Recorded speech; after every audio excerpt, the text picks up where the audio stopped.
This episode is sponsored by Cohesity. Cyber resilience isn't just about getting systems back online. It's about keeping your business operating when disruption strikes. That's the idea behind the Minimum Viable Company, or MVC, a trusted operating core for recovery. Cohesity built the MVC to help organizations identify the essential applications, data, people, and processes required to serve customers, maintain communication, protect revenue, and meet critical obligations. By restoring this trusted operating core first, organizations can reduce downtime, accelerate recovery, and maintain continuity while broader restoration efforts continue. It also provides a clear recovery target, enabling teams to focus resources where they will have the greatest business impact. Learn more at cohesity.com/resilience. That's cohesity.com/resilience. Cohesity, resilience everywhere. Antwerp is a town in Belgium. What comes to mind when I say Antwerp? To me, at least, it's diamonds. It's the hub of the world's diamond trade. Well, I imagine if the town is bustling with diamonds, then it's probably also attracting some criminals wanting to steal those diamonds, right? In 2019, a robbery occurred that really took things to the next level. It was actually a bank, and it was situated in the diamond trading district in Antwerp. Monday morning, bank employees came to work and checked out the vault, but something was wrong with the vault, and they called the police, who had to force their way into the vault, only to find that the place had been robbed. How, though? The bank had all the right security measures: cameras watching the bank doors, motion sensors in the bank, and sensors in the vault doors themselves, and everything was secured tight. So how did they get into the vault? They went through the, probably 6 to 8 foot thick concrete wall. They just boreholed. You can actually see three slightly overlapping, kind of like MasterCard logo interlocking circles, boreholes of about a 12-inch diameter maybe. And they just chewed through it over time, getting through the wall. And they crawled all the way through, did everything they did, and crawled all the way out, just kind of army crawled through this sandwich-shaped hole. Wow. Drilling through a 6-foot concrete wall. That must have taken a very long time. In fact, the criminals spent all weekend down there while the bank was closed so they could make a lot of noise without getting caught.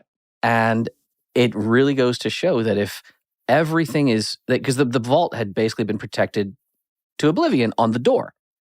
And if anyone messed with that door, tampered with that door, tried to torch, cut, whatever that door, that was where the alarm was. That was where all the sensors were. All the investment was in the door.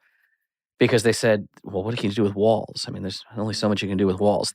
But you can believe that at least a few bank vaults in Antwerp started looking at their diamonds and they said, is concrete the only thing that's protecting us? Because we got to at least get some shake sensors in these walls or put 1 or 2 cameras in the vault.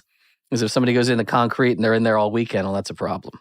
It reminds me of that Bob Dylan song. You know the one, Lily, Rosemary, and the Jack of Hearts. It's a 9-minute long song, and it's an epic narrative ballad.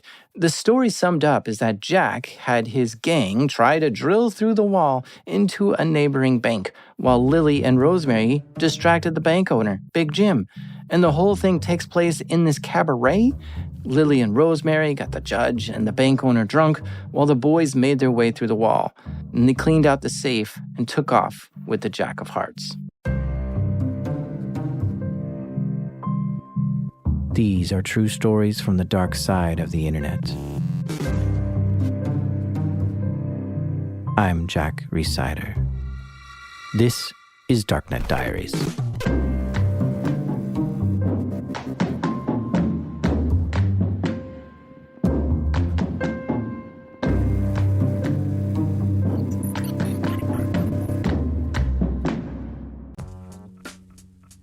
This episode is sponsored by Delete Me. Have you ever thought, I should really be doing something to protect myself from stalkers, scammers, and hackers, but you're not sure what?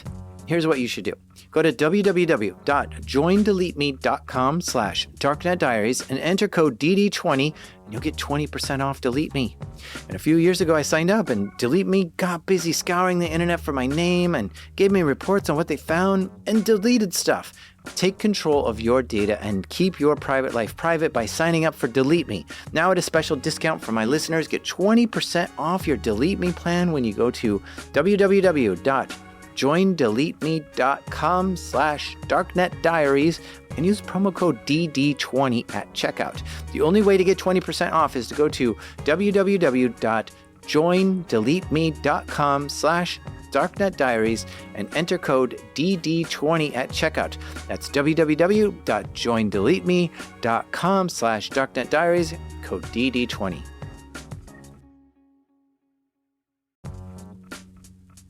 This episode is brought to you by Black Hills Information Security, trusted by the cybersecurity community for nearly 20 years. Need a pen test or 24/7 monitoring from their active SOC team? Or maybe you're ready for continuous pen testing to keep your systems battle ready. Black Hills InfoSec can take care of it all.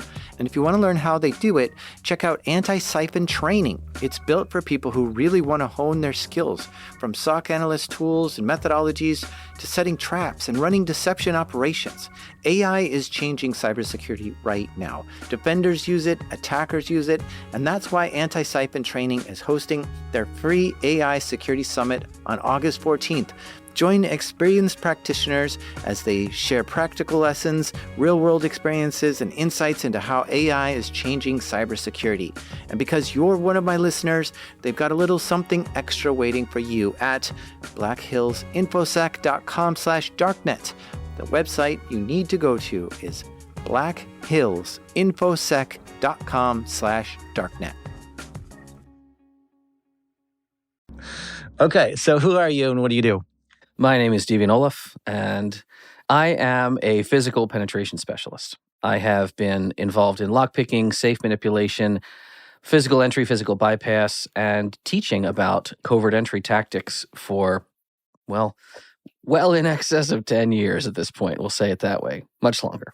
Okay, so Deviant is a very well-known physical penetration tester, and we're going to hear 3 stories about how he's broken into buildings in this episode, and the third one is my favorite, so stick around for that. But I want to first quickly catch up about how he even got to this point. I was a network person. I was a computer person. I was, like a lot of people in the tech world, mostly making my living on a keyboard. And I liked locks and lockpicking and door bypassing. I knew about these tactics. It's a very common hobby. But that's your avocation. But I had clients. There was a law office in town. The law office had a sysadmin, small to medium business, one-stop shop, single guy in an office. He ran the show with the IT.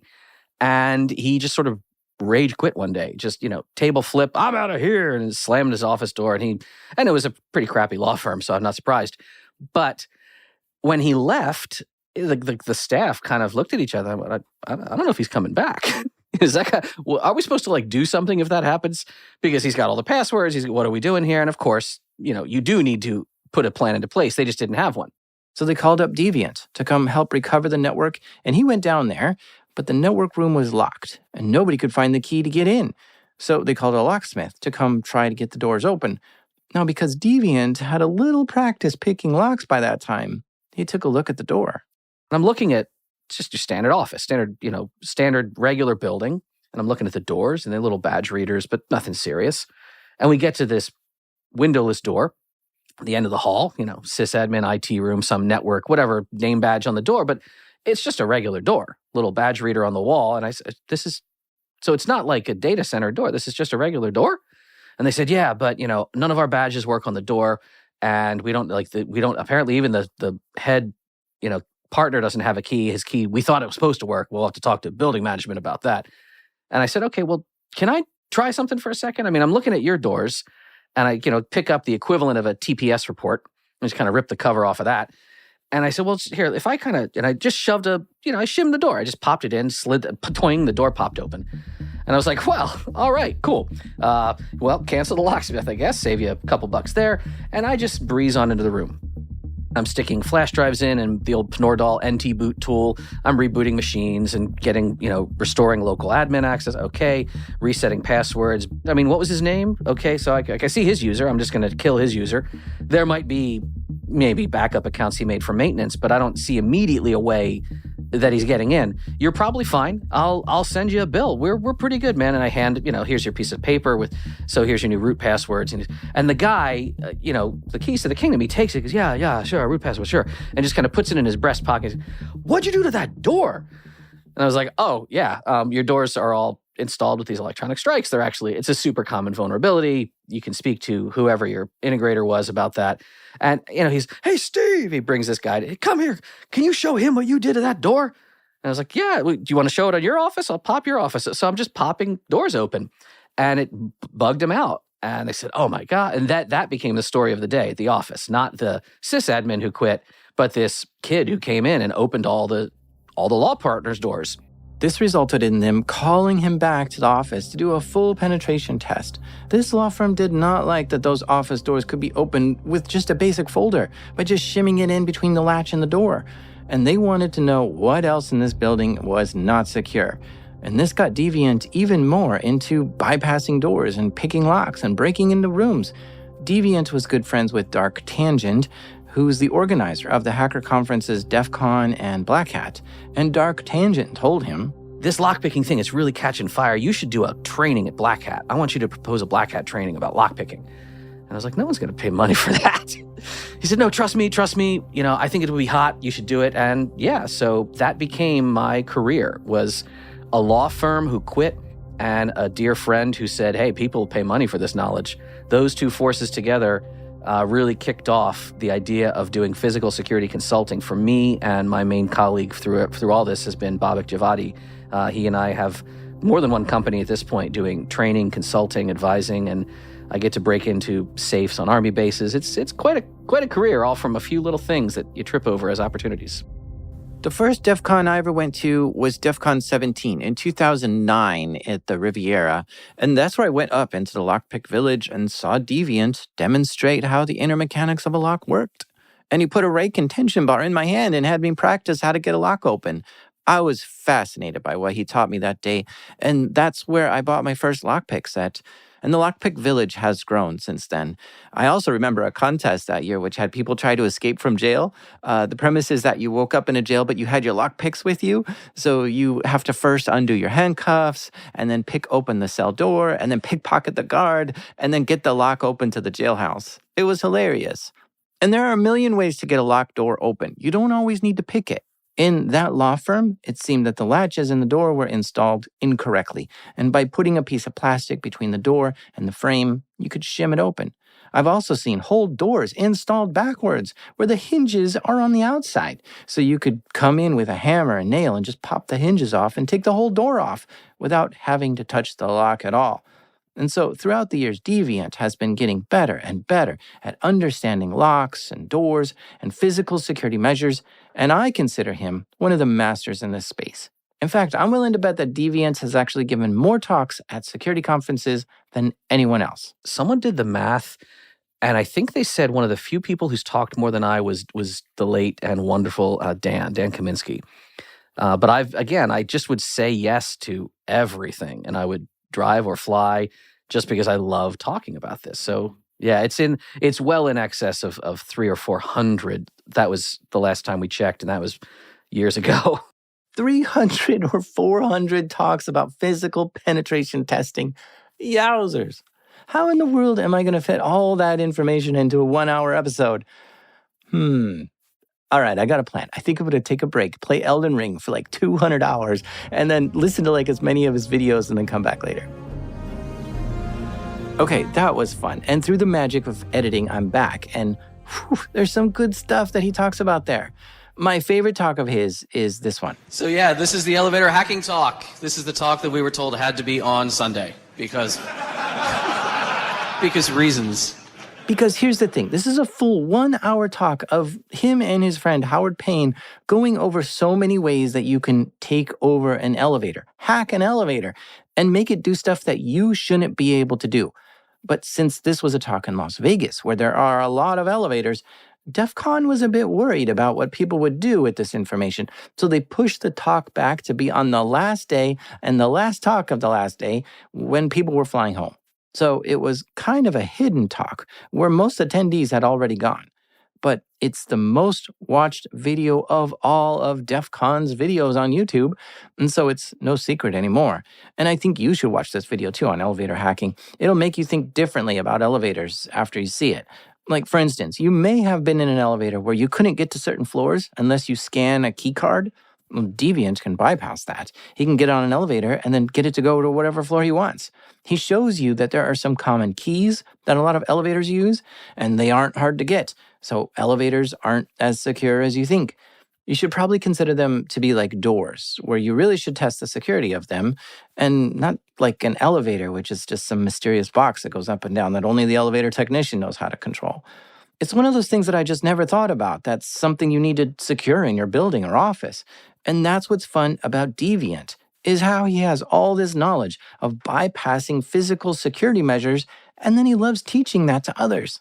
I just imagine you at this point having, I don't know, some sort of matrix style view into locks and security mechanisms that you see. Like when you pop into an elevator, you just immediately start looking at what kind of key is in this elevator. How can I turn it on, off?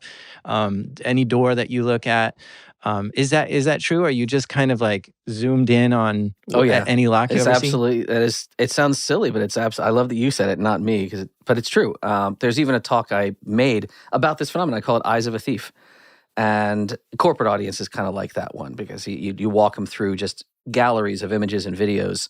And I say, well, here's what you see. Now here's what I see. And I zoom in and I say, here's this exploit, that exploit, bang, bang, bang, bang, bang. And my wife is very used to the phenomenon of us walking down a city street, and she'll be talking, she'll turn, and I'm 2 steps back because I paused to pivot and take one picture of this building or that car or this fixture or this device. And that's going in the slides. There was a strange paradigm shift when it was you who taught me how to pick a lock for the first time, right? And I brought it home and I showed my friend, and it just so happened that my friend's mother was a locksmith. Very and she's cool. like, you are not allowed to know this. Like I asked her in the past, like, hey, can you teach me how to pick a lock? She's like, nope, I'm not allowed. I got like a locksmith code. I can't show you. Like, it's just sorry. And so when I came home and I said, here, let me try opening your front door. I want to see if I could do it. And she saw the tools that I had. She was just flabbergasted by it. And it gives me this kind of weird thing of like, this is kind of sacred knowledge. Why don't locksmiths, why aren't they physical penetration testers? Like, how come that wasn't just an easy, hey, let's, like you said, on that job you had, we need a locksmith here. They didn't think, well, let's get a physical penetration tester here. And a locksmith doesn't consider themselves a physical penetration tester. So why is there a gap there? Why isn't it all blend together? Do you have any thoughts on that? Yeah, I think the real thing there that you hit on perfectly is the guardedness of knowledge in the old world of the trade of locksmithing. If you're doing a physical penetration test, the value isn't in the success of the tester, it's in the deliverable, it's in the report, the knowledge that they will give you. And giving out that knowledge, physical pen testers, yes, we are many times locksmiths, but much like Penn and Teller are magicians. But part of their whole shtick over the years has been showing the audience how they did the trick. And there are some magicians that think that ruins it, that it takes all the shine and polish off of it and the magic is gone. But I think that showing in the execution, if it's elegant and well done and impressive, it doesn't take away. In fact, it enhances the audience's appreciation for, wow, I would not have been, like, even knowing how it works, I would take 5 years to learn how to do that trick properly. Same thing with us. I can show you how it works, but it's not really taking money out of my pocket or opportunity out of my colleagues' portfolio. If people know how my job functions, they're not all going out immediately trying to do this job. There's, as you say, that sort of comprehensive knowledge of being able to walk through a space and instantly look and recognize every little detail that comes with years of experience. So I'm not surprised at your friend's mother. I'm not even disappointed. It's, for the longest time, that was just that was deeply ingrained in the trade. And why aren't locks, even now as knowledge is opening up, why aren't they getting into penetration testing? A lot of them, even with their knowledge as locksmiths, they can't quite do what we do. And they're frankly making it's a very different business model. They're making far too much money. Huh. That's really interesting to me. If you want someone to break into a place for you, call a locksmith. If you want someone to break into the place and then show you how they did it, call a physical penetration tester. And while that skill set of both roles overlaps in many areas, it's just 2 different mindsets, really. What is your percentage on, like, when you're going on physical assessments, percentage of getting into a building? We've never not gotten in. You're always going to get in. The question 100% is 100% success. 100% success in terms of entering the building. Yes, every building we've ever seen, we've been able to enter. Sometimes quickly, sometimes it takes a while. The question is, are we detected? Is there a response? How competent is that response? Can we talk our way out of it? I've interfaced with guards and, had a good story, had an excuse for being there. Okay, thank you for your time. All right, sorry. Well, next time, have an escort when you're in this area. I said, okay. Guards. I want to hear these stories about guards catching him. From scouring his videos, I found 3 stories he has that I think are great. So let's get into them. So this first story starts out where Deviant was hired to break into a building to test its security. Their objective was to effect network access either externally from the parking lot, a cantenna, or nowadays, we're not poor hackers anymore. You get a nice Yagi.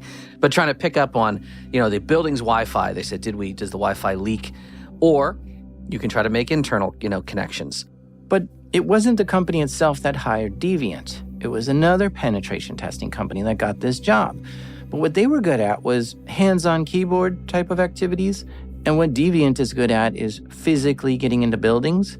So this other pen test company hired Deviant to essentially team up with their computer guy to get him into the building to plant computers in the network and gain remote access to this building. So he was going to get in the building with me, find an unused network port or compromise a network port in a conference room, and then basically just, do they have MAC filtering? Do they not? Can I get a device to connect to the network? Can I not? Let me see if I can get this little Dropbox headless computer, and then it would backhaul off-site. So he didn't have physical access experience. That was your job to get him Correct. in. And then once you get him in, you're going to keep watch, distract people, stall, whatever you need to do to let him do his job. Yeah. It sounds like a good crew there. It's great. Like 2 high skill sets together. Okay. And it's a mutually beneficial relationship. It allows us to specialize only in what we're good at, because I am, again, not a keyboard jockey these days. And it absolves a lot of headache and liability from the primary consultant team. They say, I don't want to touch that elevator. I'm not qualified. I say, well, I'll touch the elevators. So what do you bring to this engagement? So I had kind of a little field bag on me of some bypass tools, some lock picks. I did have my elevator keys. I'll have an under door tool. I'll have door shims, a mini knife, kind of your typical kit. Deviant checked out the building just to get a good understanding of what's there. Just driving around into the parking lot and sitting with his car and watching what the building is doing. Like, okay, there are security guards there, but they never go outside to patrol anything. They just sit at the front desk all day. On top of that, the building was very quiet. Not many people at all are coming and going. And this made him think that they probably put all their security at one single point of entry, and they may not have secured the back doors very well. So after monitoring the place for a while, it was go time. Deviant and the other computer guy go up to the building in the middle of the day. They wanted to find a way in. The 2 of them started looking around the building for a way in. They found some side doors, but they were locked tight. No clear vulnerability either. Deviant might have been able to bypass those doors, but he wanted to find an easier way in. That demonstrates a simpler technique that lets just anyone walk right in with, maybe no tools at all. So he kept looking around the building, but was having a tough time finding an easy way in. All the doors were locked tight. No windows were open. No poorly installed door or anything. So he goes back to that side door he saw earlier, and he wanted to take another look at it. Maybe there's something there.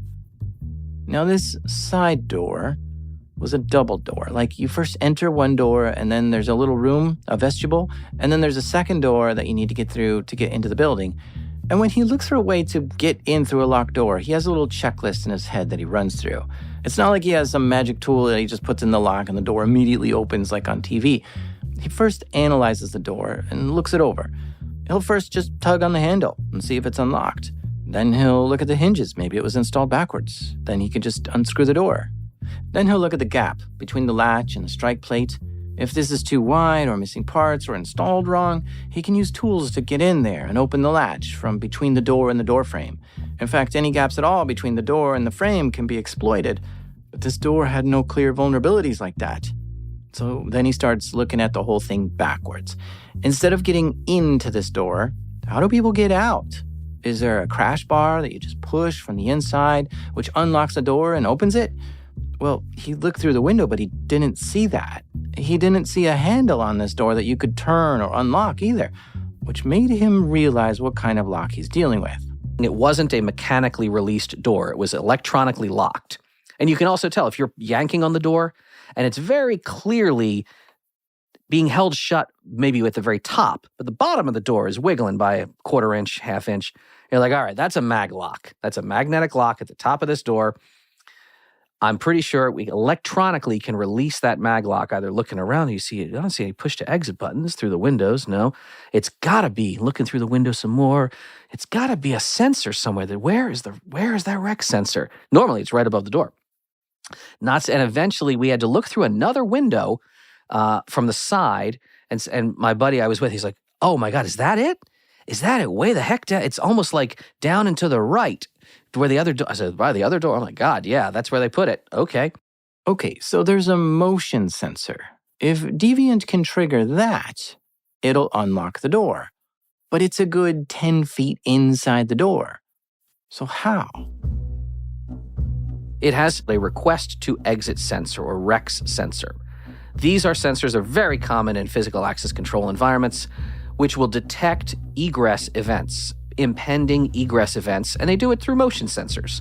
Most of these are infrared, simple passive infrared sensors. If they sense a change in temperature, they presume that must be an individual making their egress from the building. Okay, no problem. So, how can you exploit this? If you're on the outside of the building, do you throw a fire stick under the door, like a road flare, make it hot? Well, you don't have to do anything quite like that.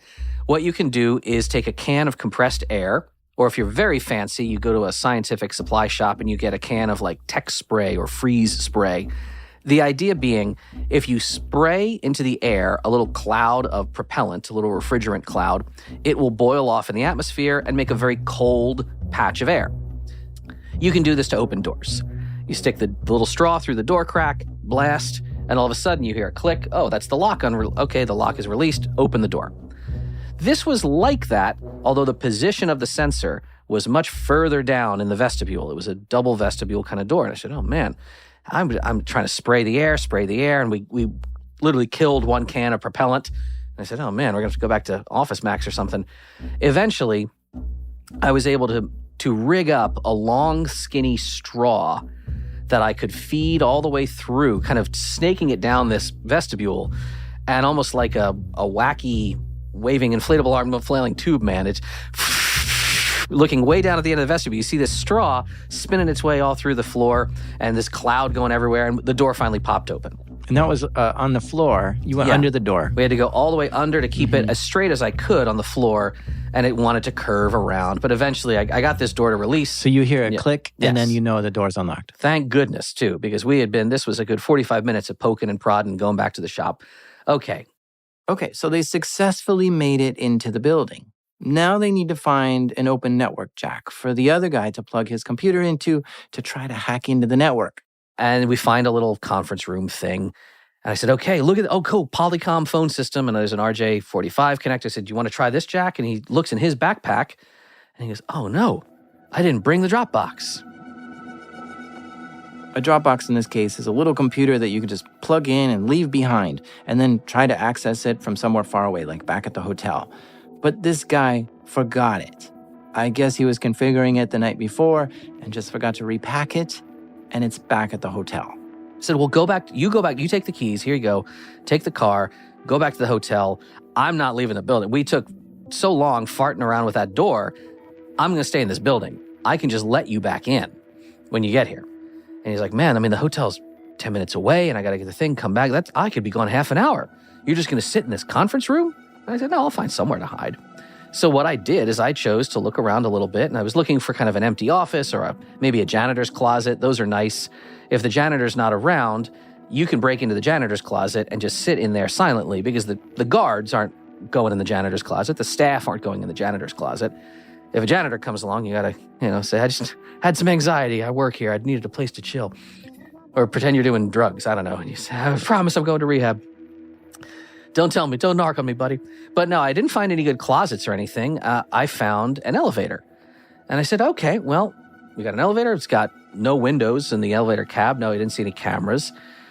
I'm just going to stay here, bro. And he's like, really? I said, yeah, I'm going to put the elevator on independent service, which is like a local admin mode that removes it from general dispatch demand around the building. So this elevator cab will not answer hall demand that other people might be registering, placing calls. I said, I'll just stay in the elevator. There was even a little locked panel that I popped open. And I said, there's even a little power plug in here. I can plug my phone in. I'm just going to hang out. I could just scroll Twitter, read posts on the internet. I said, you go to the hotel, get what you got to get. Message me when you're on your way back. I'll let you in. I thought this would be half an hour of me just getting paid for free. It turned into hours. And I was messaging him like, hey, man, did you get to the hotel? Did you go to the wrong hotel? What is happening? Did you fall into a bathroom? Do you have some bowel distress? And so I'm thinking, what is going? Finally, I get an answer where he's like, yeah, it's not going well. And I said, what's not going well? And he's like, I'll tell you when I get there. He was found a little frustrated. I said, hey, I'm getting paid by your company either way. I'm on the clock. Back to Twitter. 2 hours go by. Deviant keeps messaging the guy. What's going on? He says he had to finish setting up the Dropbox, but he couldn't get the keyboard to work, to configure it. So he was trying to use the on-screen keyboard and use a mouse to type out every command, and it was just taking a super long time. So Deviant continues to just sit and wait. Then, suddenly, I hear this really, boom, boom, boom, boom, boom, like this pounding noise. Sounded like it was on the hoistway doors, just someone banging on the doors of the elevator. And I went, holy crap. Do they know I'm in here? Have they spotted me? And I'm looking, maybe there is a hidden camera. What's going on? And I said, no, calm down, calm down. It's like if you're camping, everything sounds loud in the woods. A deer could walk through your camp at night and you think it's a bear. But I said, no, all right. I look at my phone. I'm like, all right, it's like after 5 at this point. This has got to be the cleaners. They must be, I don't know, getting fingerprints off of the hoistway door chrome or something. I don't know. But I just said, no, it's fine. And I stayed in there a little longer. I really wanted to start to use the bathroom. Thank goodness my buddy's like, all right, I'm coming back to the hotel. I'll be there in a minute. Okay. Elevator back to automatic. Go back to the lobby. Open the doors. And I said, I'm right near the vestibule. I'm going to head toward it. But I don't know what made me turn and look as the elevator was shutting itself automatically. I noticed that there was literally a notice that somebody had taped on the doors.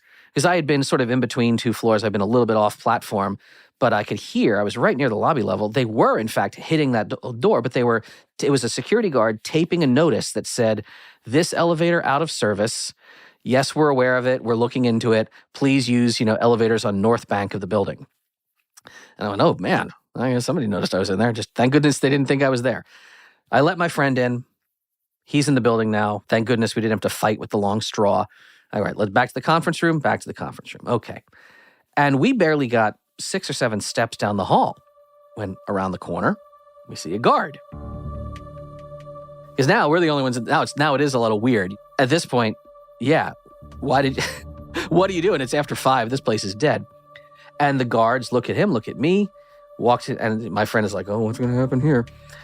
The guard immediately saw that I had, because I was in the elevator for so long, I had put a little badge on that just said Otis. I have a variety of little badges in my kit. And he looked at my Otis badge, and he went, oh, you guys got here fast.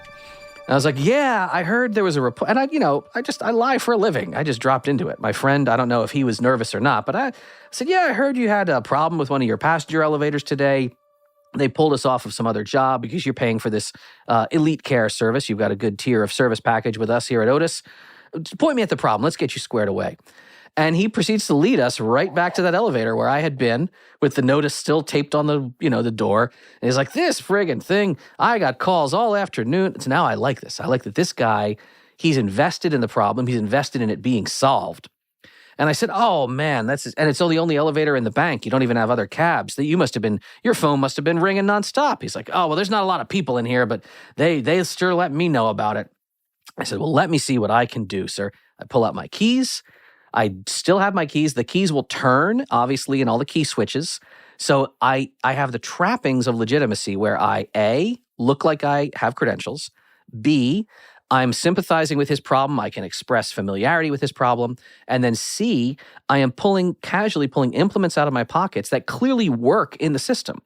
if you were in a parking lot and you saw somebody with a red blazer and you thought they might be a valet, and they say, "Oh, is it really busy in the restaurant tonight, sir?"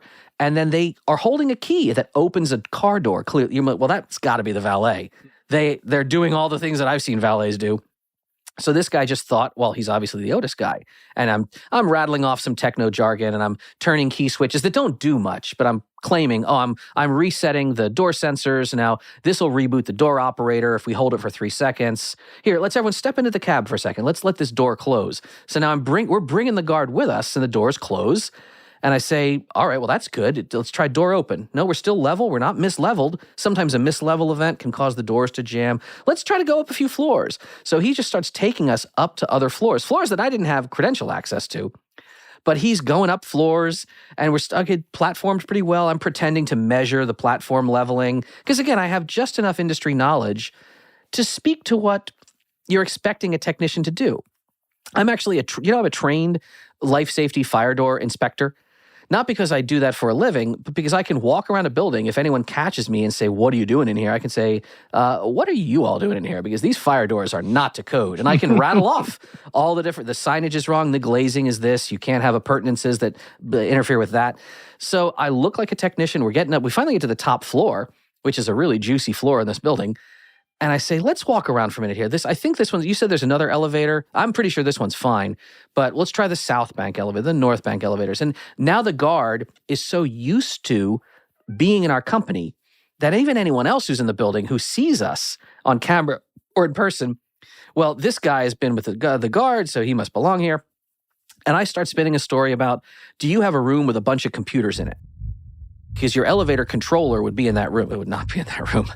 So, but where's the elevator? I can look for the error log data on the elevator controller. We can try to troubleshoot it because you don't want to have us, coming out here again and again. Those stoppages, that was no fun for you. So yeah, the guard took us to, he's like, well, I walk around every, night, and this is the one room. It's got all these fans in here. So he takes us, and I think my badge works, boom, and he badges us into the server room. And I say, all right, well, you help me look. There's going to be a bright, neon green server, which is, again, I'm making that up, but I'm giving him a wild goose chase. Would you turn to your buddy and be like, this is the moment. Oh, yeah. You need to go tracking. now. He was tracking at that point. He knew what was up, and he was amazed that it was working so well. But he was ready to go. A good friend will see you lying, and it's all improv. It's all yes and. You just go with it. You build the world with them that they're trying to build. So my buddy was ready. He had the Dropbox kind of under his arm like it was a multimeter, ready to plug into something. And the guard goes down one aisle. I go down another aisle. I go, do you see it over there? And my buddy, of course, he's plugging stuff in. He's plugging in flash drives, watching, documenting. And the guard eventually says, well, I can't find it. We can't find it. I said, all right, that's all right. It's working for now. I'm going to write it up. I'm going to write it up as a priority ticket. We'll get you squared away. What was your name again? And he gave us a name. I said, okay, well, we're going to walk around, just check. There's a few other lifts and other buildings. If anyone else is on premises and they ask what we're doing, I'll just tell them to talk to you. But thanks for all your help. It's all good. And he was so happy that, yeah, we stuck around. Even though we were done, we stuck around and went into a few other spaces just in case we got challenged. Because you want to give the client a win. You want to try to see, will anyone push back on you? It's not about getting away so clean and so... If you work for the government and you're spying on a foreign adversary, sure, you want to get away and not experience a mortuary event. But if you're doing a corporate test, you want to see what their reactions are. If this staff didn't catch you, interface with a different staff member. If this building didn't stop you, try a different building. Where are the good as well as the bad in their security posture? But yeah, we wound up walking everywhere for quite a long time. We got into everything at that facility at the end of the day, and digitally and mechanically and physically, yeah. There are 3 things to test when testing a company's security. You can test the physical building itself, you can test the people in the building, and you can test the electronics. This one tested all 3. But there's kind of a moral code that Deviant has when testing people, or otherwise known as social engineering. I mean, here he tricked a guard into making him think he worked for the elevator company, but he also gave the guard many opportunities to check his credentials or verify who he is. Gosh, even if just the guard decided to give him a visitor's pass and took their names down, that would be better than nothing, right? So there were lots of training opportunities for this guard. But bad guys don't really have these moral codes. They might wrestle the guard to the ground, tie him up in the elevator, or break some windows to get in. I mean, it's possible to figure out where the owner of the company lives and kidnap their kids, holding them for ransom for some company data. But as a social engineer, you really want people that you trick to feel better for having met you instead of feeling awful because you screwed them over so bad. But where exactly that line is hard to say, though. We're going to take a quick break here, but don't go away. We have 2 more stories from Deviant when we come back. This episode is sponsored by Rippling. These days, you can chat with AI about almost any business problem, but only Rippling AI is built to solve them.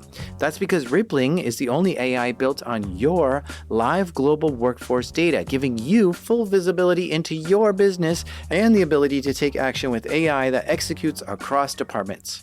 Say you want to retain top talent. Just ask Rippling, who are my top performers this year?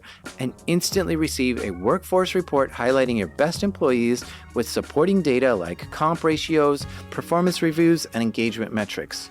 Rippling AI can turn these insights into proposed retention strategies, including a recommended 10% spot bonus for top performers. So don't settle for AI that's all talk. Head to rippling.ai/darknet and get AI that turns insight into action. That's Rippling, spelled RIPPLING. Rippling.ai/darknet. Sign up for your exclusive access today. Deviant Ollam breaks into buildings for a living. He's well known for it. So, a company in Kansas heard about him and hired him to come out to test the security of their building. And it was a small town, man. It was a small town.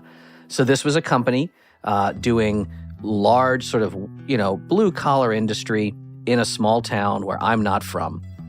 And the only thing got going for me is that I'm a middle-aged white dude. And that's where my flex ends. Because I don't know people in this town. I can't speak to the widgets and wonkets that they pack into boxes and parcels and drive out on a big rig. I was going in, we'll see how this goes, boys. Being so far away, he had to fly out and rent a car and then drive to this town. And he didn't go alone, of course. He had 2 others with him who also worked at his penetration testing company. And one of his teammates brought his dog with him. She's a search and rescue dog. She's amazing. The dog is so perfectly trained. You could let her off the leash, and she knows commands where she could, run and just kind of be hidden in the woods. And so now he's a guy walking around with a leash. And who doesn't want to help a guy with a dog leash? Of course, you got that beautiful dog of mine. So eventually, she'll come running out if he gets challenged by, oh, here's my dog. Thank goodness. Holy cow, the dog is a social engineer too. It's part of the act. Go hide while I pretend to look for you and wait for me to give you the secret command before you come. Oh man, I never thought of packing a dog in a physical penetration testing kit, but they're going to need it because this place looked really hard to get into. The goal was to demonstrate access to, quote, sensitive areas. We had a list of sensitive areas, manufacturing areas, certain people's offices who were in charge of critical functions. If we could demonstrate we could tamper with end product before it goes to market, that would be bad. No, you just tamper means you touch hands on this one machine or this one package and take a picture. So why don't you think you can get in? What's the thing there that you're like? It was a small crew. I mean, it was maybe a dozen employees on any shift, and everyone knows each other. And it's not an environment that was open to the public. So it's not like customers or visitors were coming and going, which is much more common in offices, if we were on site, not to mention we had to read all their briefing materials on their OSHA regs and their best industry practices. So if you're in a production environment, you've got the hard hat here, you've got this, you've got the earplugs. Otherwise, the foreman will be saying, who is that person? Who let you in here? Jag off. So we wanted to minimize contact with humans. We would go at night, we said, and we would try small town America. You play to what you think is going down. You say, it's either going to be Saturday night football or Sunday, everyone's maybe at church. I don't know. So Saturday night, we started to weaken the target. So we'd approach, we would remove card readers from their mounts. So it turns out there was an open campus. You could walk onto the grounds. There were no fences. But we would remove card readers from the wall. We would install little interception devices behind the card reader, put them back on the wall. It's a device called an ESP key. Like, all right, we're going to check a few doors. The doors are all tight as a drum. We'll compromise the card readers. Hopefully, somebody coming or going on a late shift, because they did have they worked in 3 shifts. Maybe someone's going to use a door, and we'll be able to compromise the credentials when we come by tomorrow. Sunday, we asked, do you have any hours on Sunday? They said, no, it's pretty thin on Sunday. Okay. I mean, production environment, the actual factory was running, but the offices were dead on Sunday. We said, okay, come by Sunday morning. And we drove by the parking lot, pulled in and pulled out enough that I could dump remotely. I could radio into the interception devices. I got some credentials. Good. You caught all that, right? There are RFID key cards that employees use to unlock doors to get into the building. Deviant installed a card sniffer behind the real card reader, and someone badged in during the night, and his sniffer caught that. And now he has that data and can write that onto a blank key card, which would give him access into this building. Now, while he was doing that, another one of his teammates was hiding out, watching the building from a distance, taking pictures of people coming and going. And this guy had a camera with a long-range zoom lens, so he was out there taking photos of what badges looked like for people who work there. He couldn't get high-quality close-up photos of the badges being that far away, but it was enough to allow them to replicate it in Photoshop, so that if someone is walking by or from a distance, they wouldn't know the difference. So the team all met up at a coffee shop to put the right logo on the badge and to write the data onto the keycard. And as we're there, my buddy, the guy who has the dog, he didn't have the dog at this moment, but that one partner, he's like, I'm just going to take one more walk around, just see the factory, and get myself a little coffee or something. And he comes back to where we were as I'm making these badges. He comes back 20 minutes later. He's like, this is going to be interesting, man. I just stuck my head in at the post office. Everybody knows hey, Frankie, Sally, how you doing, Bobby? And it's like, if we run into anybody, it's going to be a record scratch. Like, it's going to be weird, man. But we said, all right, we've done this. We've been in hard jobs before. Let's go, everybody. We pull into the parking lot. We had some PPE and hard hats kind of with us, looking vaguely factory-ish. And we go. So you're looking like employees that should be there, or technicians visiting? Just looking like employees. If anybody literally, like if a town cop was going by, we're like, they'll think we must work here. We look like blue-collar workers. And sure enough, no police. It was right on Main Street. It was a tiny, tiny town, but this factory was right in the middle of town. It was the only thing in the damn town, honestly. So, boop, card reader works. Okay, we get in one building. Thank goodness, we're inside. We're walking around. Once you're inside, a lot of buildings, security's a little weaker on the inside. You can get into offices. You can slip a latch. You can pop a drawer open. We found a company trucker cap. Somebody took a company jacket. Again, just you're looking a little more like you belong there. And the thing is, the badges we made, we had seen long-distance photos of their badges. So I had pre-printed these badges with their logo and everything in roughly the right place to look. The badges look the part, and the badges are opening doors. But within maybe half an hour, we hear one of my teammates come around. He's like, hey, man, someone just pulled into the parking lot, not to the factory. Somebody pulled in, and they're coming into this office building, which no one is in this office building at this Sunday. And we're like, all right, well, we just look like we're working here. We sat kind of in the break room area, and this guy comes in. He must have been 56, 57 years old. He's like, how do you do, gentlemen? I say, hey, how's it going there? Can I ask what you're doing in the office today?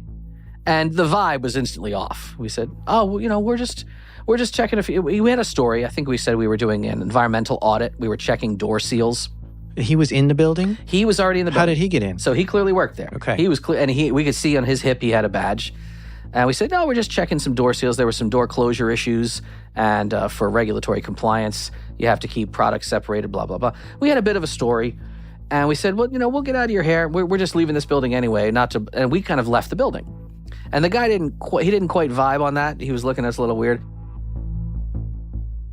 Well, this was mostly a success. They needed to demonstrate access to sensitive equipment in areas that they were able to get into the building and take pictures of them touching this equipment and stuff they just shouldn't be able to get to. But since this guy really wasn't buying their story, they decided to leave. Because as a penetration tester, when you get caught, you want to see if you can get out of that situation. Try to leave and get out of there. See what happens. Is this guy going to stop them from leaving? So they walked out and got to the parking lot. And they could get in their cars and go, but there was another building in this parking lot that they also needed to test. So might as well walk over to that. and see what happens. They thought this guy might be watching them, though.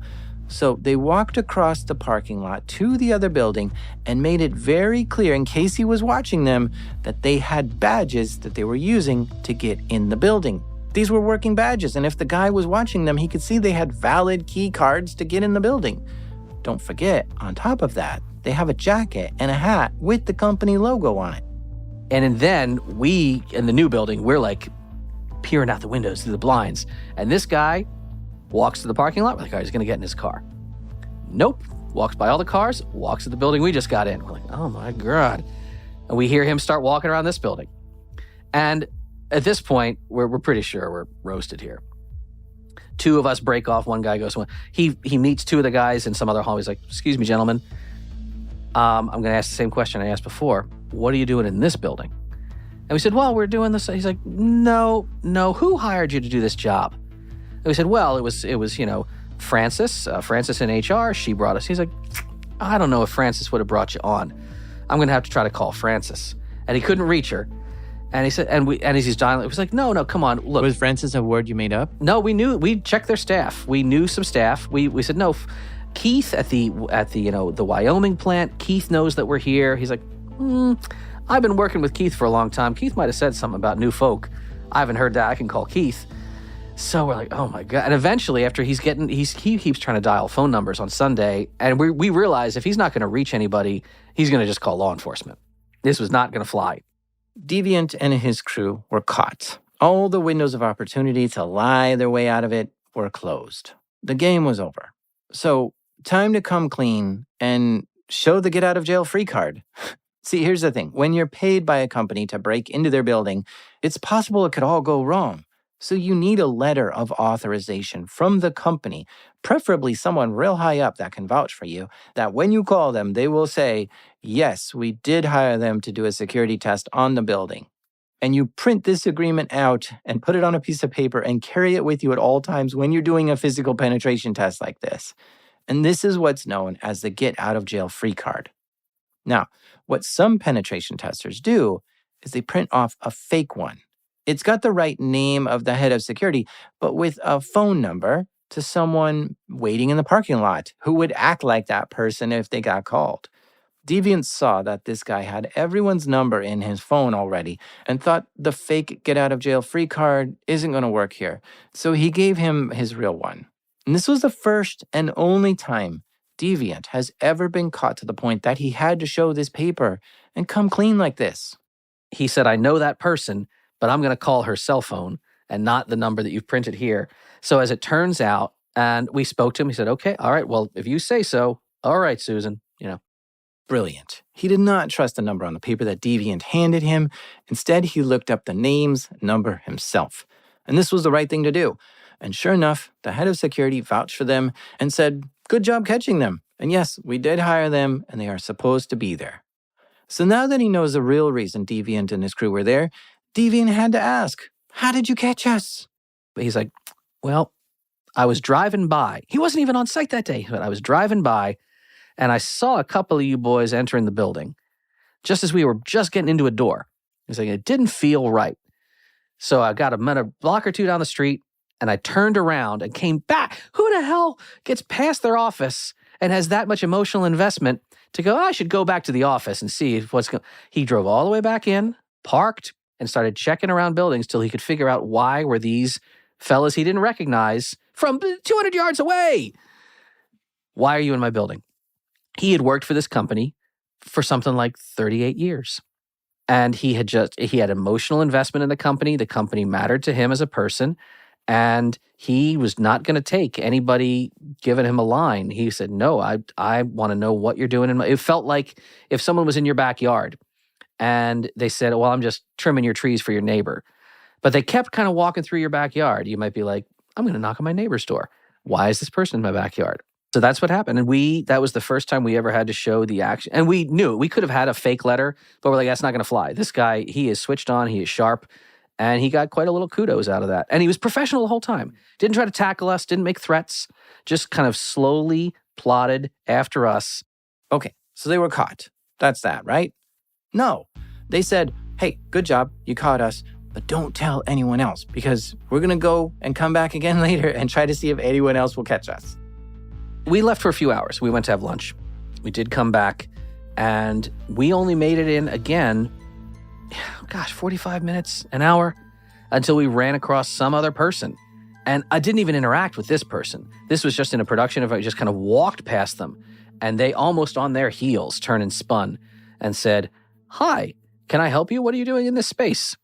And we were like, son of a bitch. But that was a great day because we, this little Nowheresville facility, they had a really sharp head of security who had been coming to DEF CON and Black Hat, watching talks like mine, really investing in upgrading their locks and their access control credentials. And even after that, he's like, "Oh, you did clone, you made the ESP key. We're gonna revamp our backhaul protocols for a little nowhere factory, nowhere, not subject to threats and not subject to robber. The most threat they probably have is people trying to break in and, I don't know, steal copper or something. Like rural threats are not the same as an urban environment where you have a lot more potential risk of different kinds. But no, this one guy, he was really all about it, and he took it to heart. He had a lot of buy-in from management, and everyone was they were pleased and proud of their people. We told them, keep investing in your people. They like it here. Make sure they keep liking it here because they are the best line of defense that we've ever come across. You were caught. Do you consider this a caught? Do you consider this a fail? Is this the only time you've ever been caught, or have you been caught before? I will consider it a caught. I won't consider it a fail because if you're doing your job right, this is the best success you could have.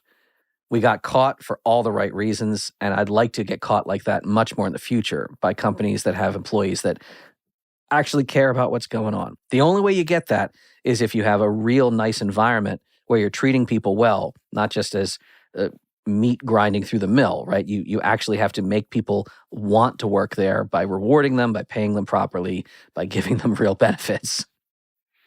That's the only time we've been caught and didn't bluff our way out of it, talk our way out of it.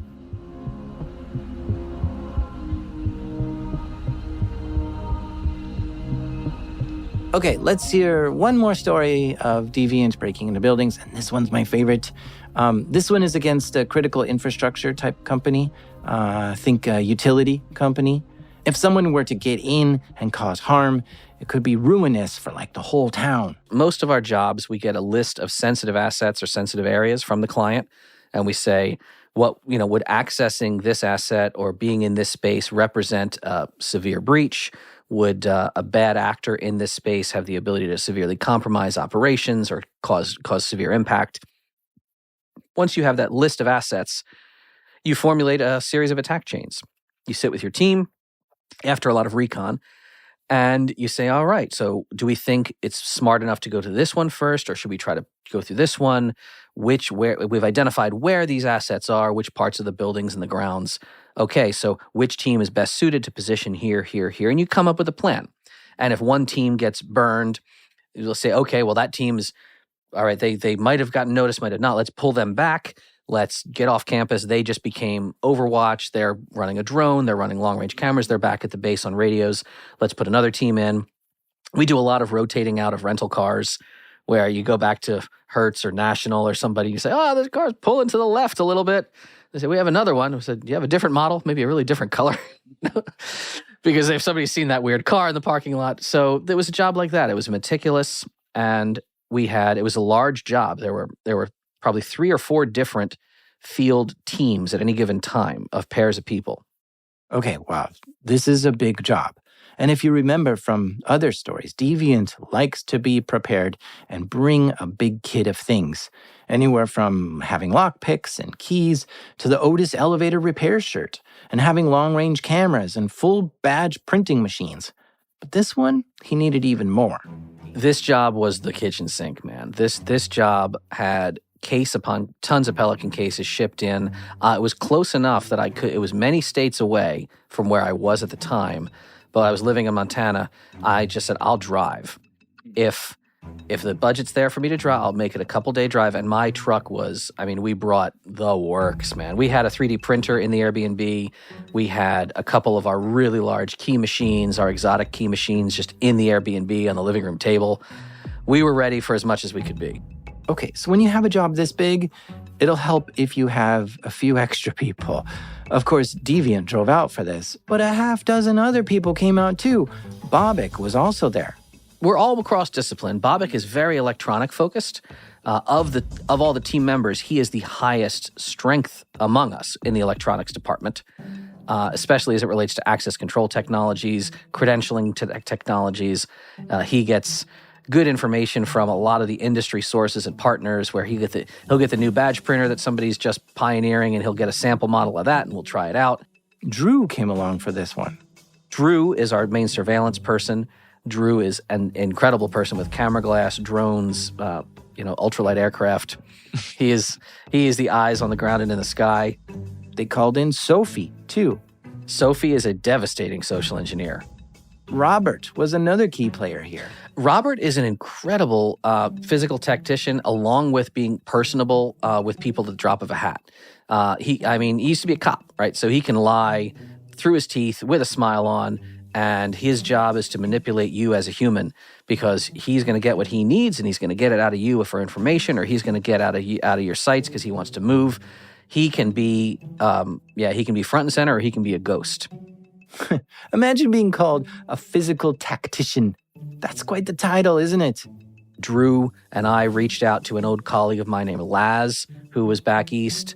We brought Laz in. We had a couple of interns at the company who wanted to get some exposure to field work. And a lot of times jobs just aren't big enough, but this was great. So bring the interns. So we had quite the cadre of people. And we actually had 2 Airbnb units right next to each other. We had so many people. It was these 2 little cabin type houses on some park somewhere.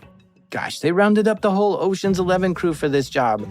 And so they all met at the safe house and started on phase 1, surveillance. That was almost a week of recon. Yeah, that included driving by for the first few days, just a lot of long-range camera work in cars, which led to then hikes through fields, where it was a lot of Drew and Robert just in they're in hunter's camo. They're hunters and stuff, right? So they're gonna crawl through field. They were first walking, and then they were low crawling to get really up close to the buildings. See, I don't quite get this, right? Some engagements you're just like, let's just see if we can walk in through front door. Mm-hmm. Let's go. And then some engagements you're like, okay, you feel like getting muddy. Oh yeah. You feel like getting the special equipment out. Mm-hmm. There's work to that. They're like, dude, really? You really want me to crawl through the mud so I can get a good photo? Mm-hmm. Yeah. Go under the fence there. Do it at night. And we were all about it. Who gets to do this and not ever really risk getting hurt for it? I think it's a great thing to get to do it. Okay, I just don't know. I guess I don't understand the level of okay, let's really start light Mm-hmm. and see how much we can get without even getting a foot on campus, mm-hmm. or what. And some of that is spoken to in terms of the client's willingness to have a more involved job. That's labor is cost, right? So time is money, and they said, no, they were really serious about, they're targeted by foreign adversaries. Oh. They are targeted by real threat actors at that point. And an actual threat actor would not think twice about spending an entire night just belly down in the dirt with long-range glass, learning which employees go through which doors at which times, and when the security patrols come around and when they don't. Okay, so another thing to think about here is this company invested a lot into security. Cameras all over the buildings, inside and out, trip sensors, security teams. They really, really wanted to detect and stop any sabotage or intrusion or disruption against this facility. And they did everything they could to stop this. In fact, this company had its own red team, who just attacks their own company looking for weak points and vulnerabilities or whatever they could find that an adversary might exploit. They're on the offense, which makes them a red team. The defense team is known as the blue team. But it was the head of the red team that hired Deviant and his crew so he could communicate and confirm certain things with the customer, the head of the red team. Like, for instance, as they were doing their recon, they noticed something that looked like a radar system to detect intruders. So he messaged the client and asked things like, Keith, are they using spotter RF? He's like, yeah, you spotted the spotter. Cool. Yeah, we have it pretty masked, but you must have been really close. I was like, yeah, we were right up against that fence line. He's like, okay, yeah, you got it. Don't approach from the west side. You spotted that one. Because again, let's say you're the Chinese government and you got a guy laying in the dirt, crawling up to a fence line, and then this guy takes some pictures. And you say, well, look at those technology. Are they using, that's RF. They're using spotter RF. It's a way of looking for motion sensing in a field.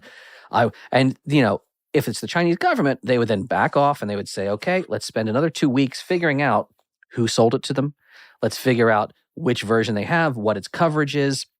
Whereas for us, we just signal message. We said, hey, I found this. Is this what I'm seeing? They say, no, yeah. We're not going to make you charge us another week's worth of effort to go get a sample unit, and set it up in a lab and figure out the exact distance and range that it covers. Does it match the manufacturer's spec?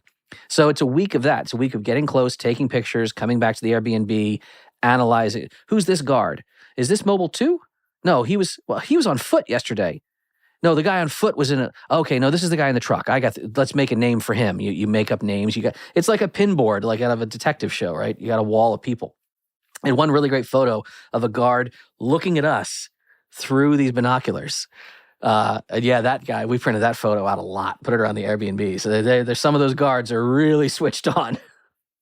Well, because he couldn't see us, but he saw something and he was like, what's that? And Rob and Drew just stood stock still in the dirt in their ghillie suits for like an hour. Ghillie suits? Those are the big camouflage suits that you see like military use, where they have like tree branches and leaves sewn into the suit so that you look just like a bush when you're holding still. Crazy. Now, of course, they aren't just casing the place physically. Sophie is also trying to infiltrate the people inside. She's trying to get pieces of information that could help her know more. She created a fake social media profile and started trying to connect with people who work there. The work involved in setting up a fake profile is non-trivial. It's really hard to create like a fake LinkedIn or a fake anything these days that looks legit. I mean, you need to have history there. You need to have connections. It's like planting crops. You have to create these profiles and then you water them. You come back and you connect and you make posts and you connect to this people and you endorse that person. Years later, months and years later, these are now fully formed and you can maybe use one of them on a job to connect to other people and try to, but if you get burned, well, that's all right. There's a year and a half of work that profile's roasted. So the fact that she has access to these and she made those connections to find out what was going on and can I share your profile so I can see your photos from the job? Okay, now you got the access to the private photos. Oh, that's the company is having a pizza party on Friday, that kind of thing. Okay, so after almost a week of watching this high security building from the outside, they determined this place is completely secure. They found one little area that they could access, but it was kind of an insignificant finding. So we determined that it was feasible to get through the fence line. In fact, as a proof of concept one night, a small team did that. They crawled up to the dirt berm where the earth had been compacted but not quite enough in one spot. And they trenched under the fence. They just dug and dug with small entrenching tools, and they're pulling out rocks. And they proved you could slip under the fence. And they just took a picture of one guy on the other side of the fence and then came back. That's not super practical. We knew this was still a site that was being built out. And we told our point of contact, we said, hey, just so you know, we proved we did this. The shake sensors in the fence didn't catch us. He said, nope, I know. I bet I can tell you which you're probably on the north side. That's all going to be concreted in. The footer of the fence it's still being built. We said, okay, well, it's a data point for the metrics. But we're not going to treat that as a standard entry point. So the only way to get into this place was going to be where everyone gets in, through the vehicle checkpoint. This place had high fences, barbed wire, cameras, shake sensors, radar. It wasn't kidding around, and that's just to get on the property. It's like visiting. It was non-military. It was a civilian compound, but it's like a military base, right? If you have a working credential, you drive up to the vehicle checkpoint, they see it, you boop it, and you go. If you don't have credentials, you're going to the visitors building, the tiny shack, and someone is coming out and dealing with you. And without a credential, you're not getting in. But there's always some exploits here, right? There was some construction going on, and Deviant was able to drive into the construction area just to do some surveillance on the front gate. He got some good video footage of exactly how the vehicle checkpoints work. And we said, okay, this is interesting. Look at this. Look what happens here. You drive up, and staff were holding their badge up at clearly they're presenting a badge to the guard who visually kind of would nod at it.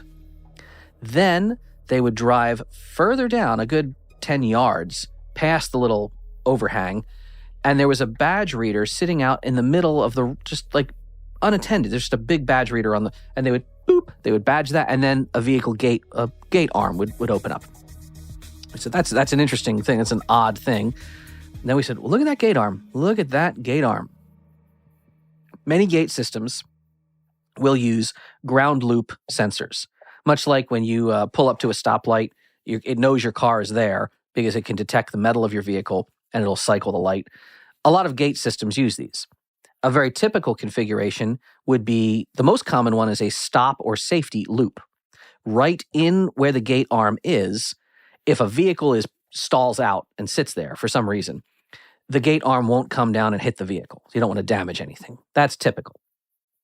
You might have an entry loop so that once you pull up, the gate arm just doesn't operate unless somebody boops their car. Like, why? You can't walk in on foot. Like, this is not a pedestrian entrance. I'm sorry, you need a car. If you're a pedestrian, go to the pedestrian entrance. It's around the fence over there. This is a very common problem for certain motorcyclists or bicyclists.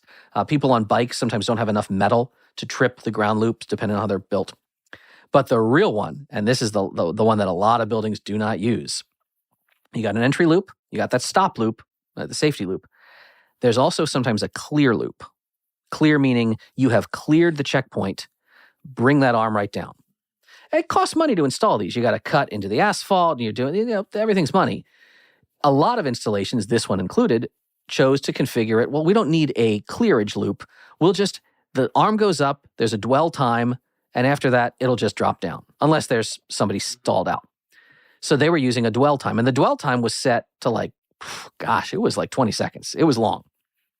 We're like, okay, this is news we can use. So our plan was, we're going to tailgate in.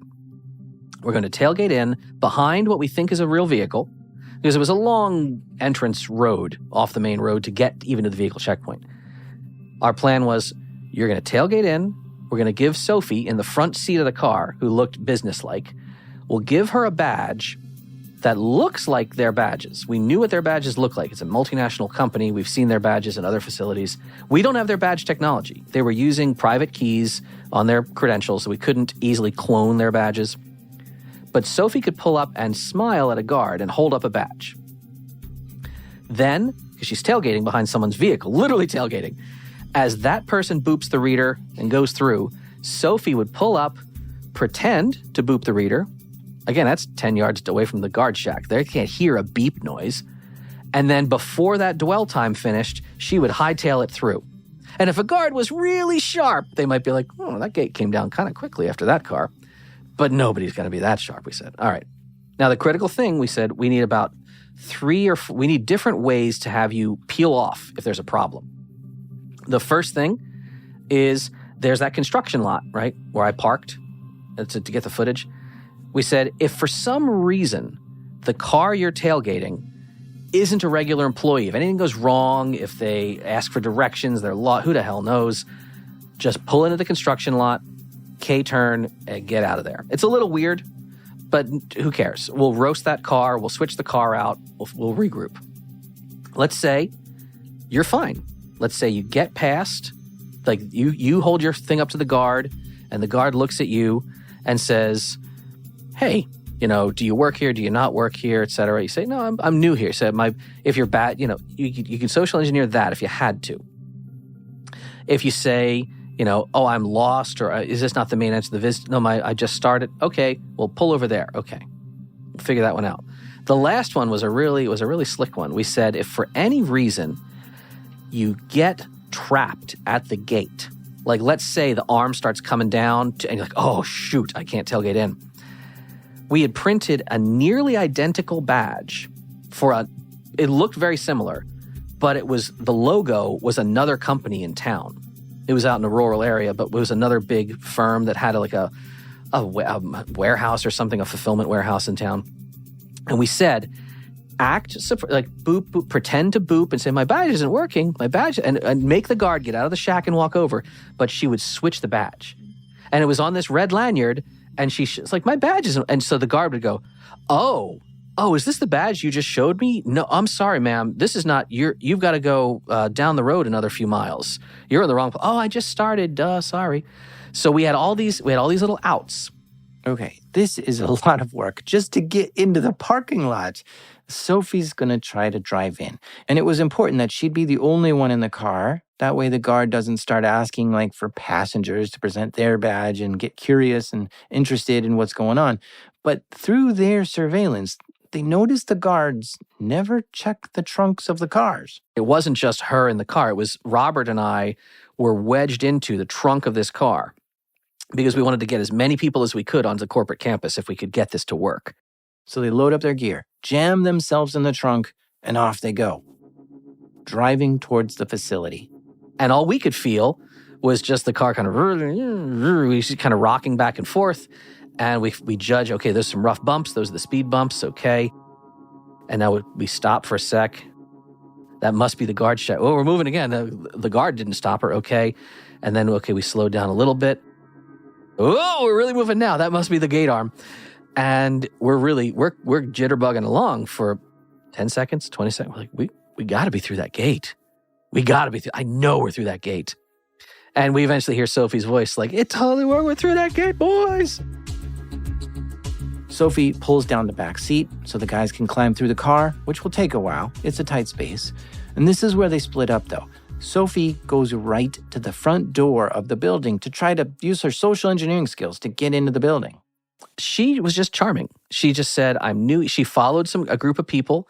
I'm new here. I just started this week. Oh, did you get the tour? She said, no, there was a tour. We knew that there was a company tour that somebody posted on social media. And we're like, well, I didn't get the tour last week. I heard about that. And this guy who's like, well, I'll give you the tour, little lady.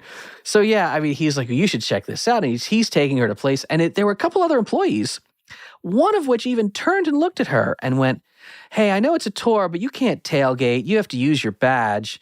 And she goes, oh, you're right. And just kind of pretended to boop her badge. And it's not making a sound, right? We have beep, beep, like on our phones. So if you need to, everyone's on their phones. So you just kind of, oh yeah, beep, beep. And just, okay, then you walk in. But yeah, the one woman literally said, are you trying to tailgate? And she says, oh, you're right. They told us this in orientation training.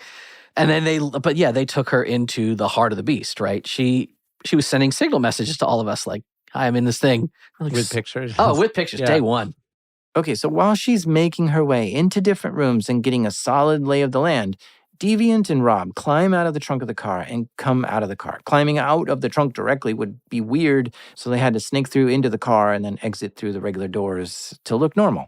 Robert and I looked like construction workers. I mentioned there was construction ongoing at the facility. So we had our sort of jeans and steel cap boots. We had some high vis. We had, the helmets kind of clipped to our belts. If you want to throw a helmet on, you can. And we had tools. We had workers' tools on us and more in the trunk too. So we just kind of walked around the building and started, quote, checking doors. Checking the handle. Is this door really locked? But also there's a little door gap checker. It's used when I do fire door stuff. There are tolerances. This is 1/4 inch, 1/8 inch. How much tolerance is this door? You can check it, the door jams in the top of the door and the bottom of the door. So we're just, quote, checking doors and pretending to take notes on a tablet. And we're going around and seeing if anybody left a door open or could we tailgate in. And eventually we did. We tailgated in, we walked through some spaces. And between us and another team was able to exploit a similar path. Now that we know, we're like, well, Sophie got in. Maybe Drew can do it. Drew's not quite as charming as Sophie, but Drew can drive through a checkpoint. He did. And Drew was able to tailgate into the building too. This is where he just waited near a door until someone was going in or out, and then he just went in after them without having to use a badge. Day one was a success. All 3 teams got into sensitive areas and showed their contact how they got in. They took photos and were able to leave without being detected or caught. So they decided to do it all again the next day, but this time be a little more sloppy. Like standing near a locked door a little more obviously and actually looking like you're waiting for someone to come open it for you. And sure enough, somebody did come open it and didn't challenge them and held the door open for them. Or they might have shouted at someone, "Hey, can you hold that door open for me? Thanks." It was shocking how once we got past that fence line, we started realizing that no one really challenged us. Their outer perimeter was very secure, but it seemed like that was the main layer of defense. To properly secure a building, you want to do defense in depth, and not just one gate at the front, but many gates the deeper you're going. And they didn't encounter that. So now that they've accomplished all their objectives by getting into all the sensitive areas that they were tasked to get into, it was time to step it up a bit, or step it down, depending on how you look at it. We said, let's just try to be sloppy. Let's just try to hey, buddy, hold that door. And, don't be polite about it. And we're like, man, we just keep getting in everywhere. And we kept getting into so many sensitive rooms. We're messaging our contacts and we're saying, hey, we're in here today. You want us to try the third warehouse? You want us to try this generation building? Okay, try to get in that building. And we're really not getting challenged. So by the end of the week, you're like, we really want to give you some wins here. Do you want us to just start doing stupid shit? Trying to see what level of noise it would take to make the employees at the customer site say, hey, that's not right. I should report this to security. And we were setting off alerts and alarms at that point. We were propping doors open with door stops that you're not supposed to do. And if it's held for more than 30 seconds, then a guard has to come out and go, why is there a door stop here? At this point, we had literally caused headache on the part of the guards because we had been putting door stops in and holding doors open and just really kind of, they were like, what's going on? Why are the employees being such a pain these last 24 hours?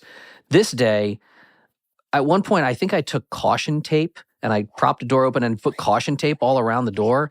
And do we take the tape off? Do we not? What are they working on? I put a work order on it that's, because we had seen other work orders in maintenance areas. An exit build, like a door? No, this is an internal door to a sensitive machine room. And the guards were like, and they had to escalate to a supervisor and say, no, take the tape down and we'll figure out who left that there later.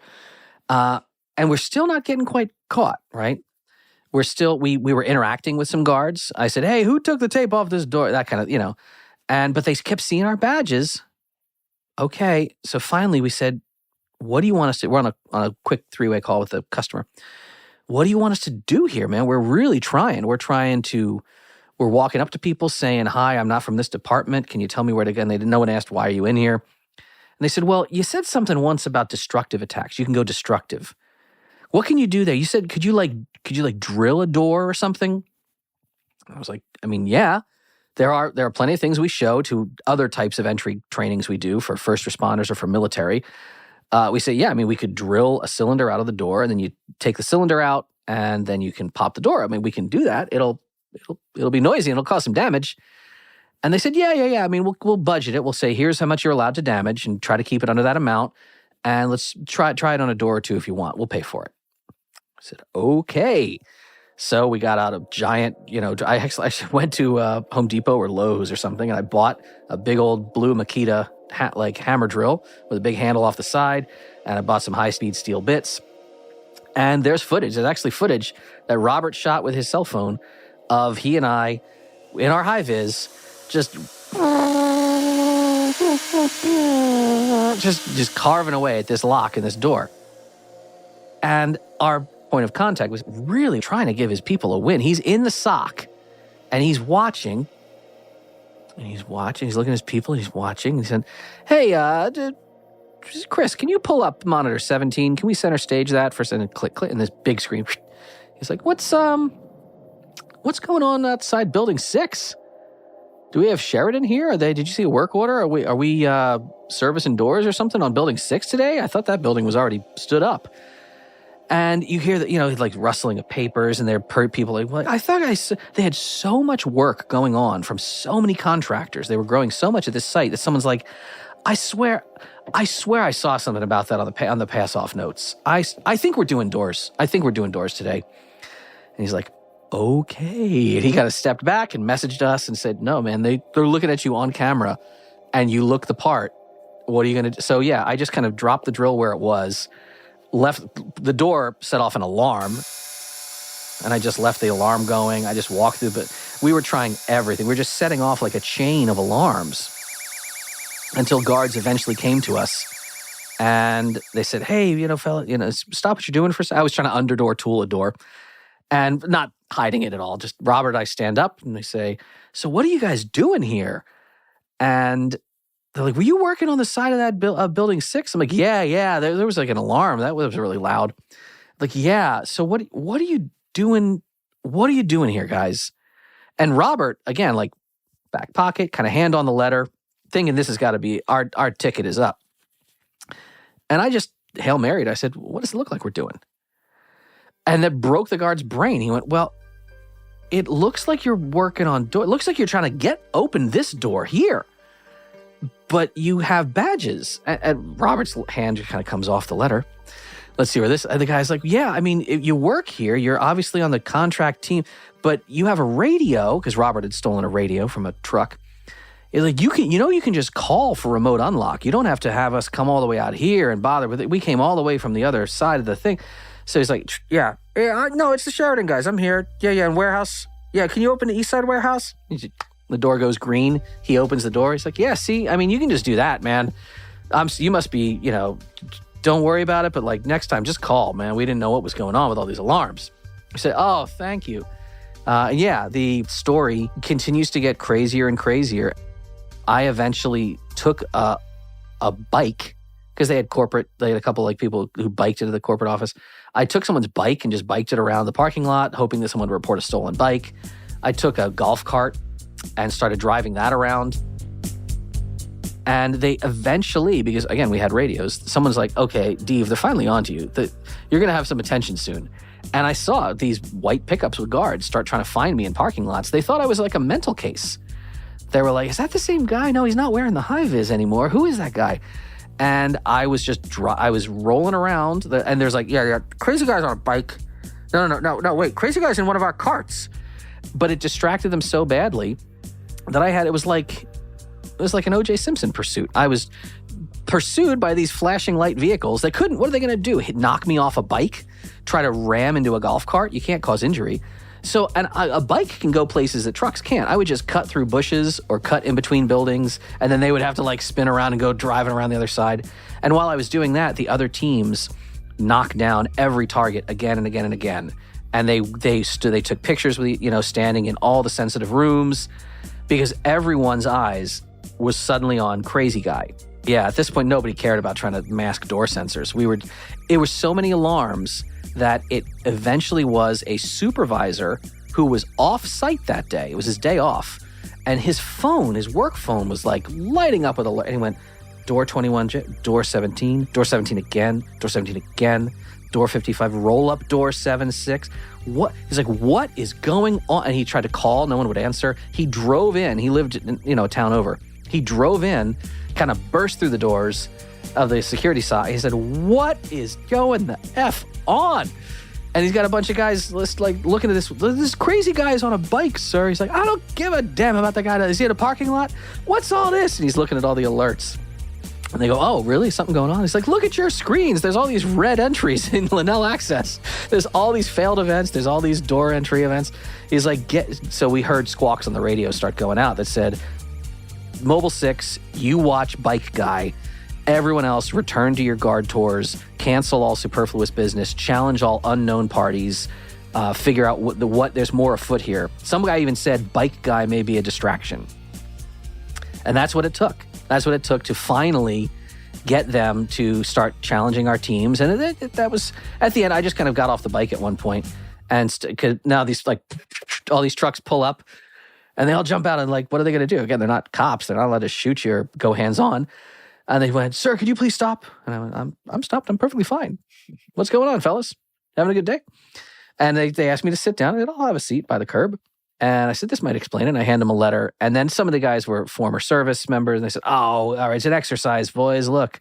One of the other teams just got in their car and left. And then security caught the third one and just asked them, are you supposed to be here? And they said, no, thanks for asking. I've been here all week and nobody's asked me that.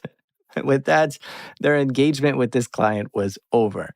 The client loved hearing all the different ways that they were able to defeat security that week, and they worked with security to fix all the things that they noticed in their assessment. It was a great training exercise for everyone involved at the facility.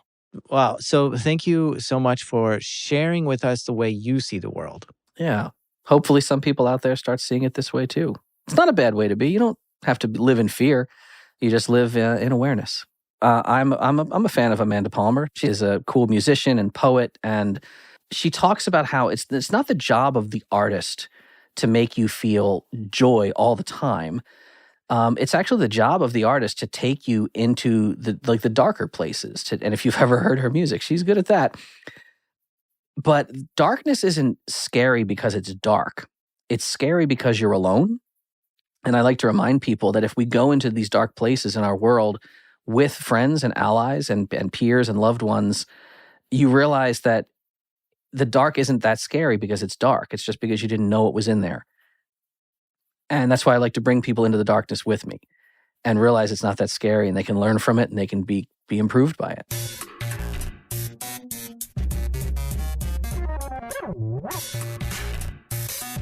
A big thank you to Deviant Ollam for coming on the show and sharing these stories with us. You should be able to easily find him online by just searching his name pretty much anywhere, Deviant Ollam, which is spelled Ollam. He's on YouTube, Instagram, Mastodon, Blue Sky, and Twitter, or you could just look on his own website, which is deviating.net. I'll have all these links in the show notes. Just check the description of this episode. The show is made by me, The Tarnished, Jack Resider. Editing and assembly by The Omen Killer, Tristan Ledger. Mixing by Proximity Sound. And our theme music is by the dreamlike Breakmaster Cylinder. And even though the only dates I get are updates, this is Darknet Diaries.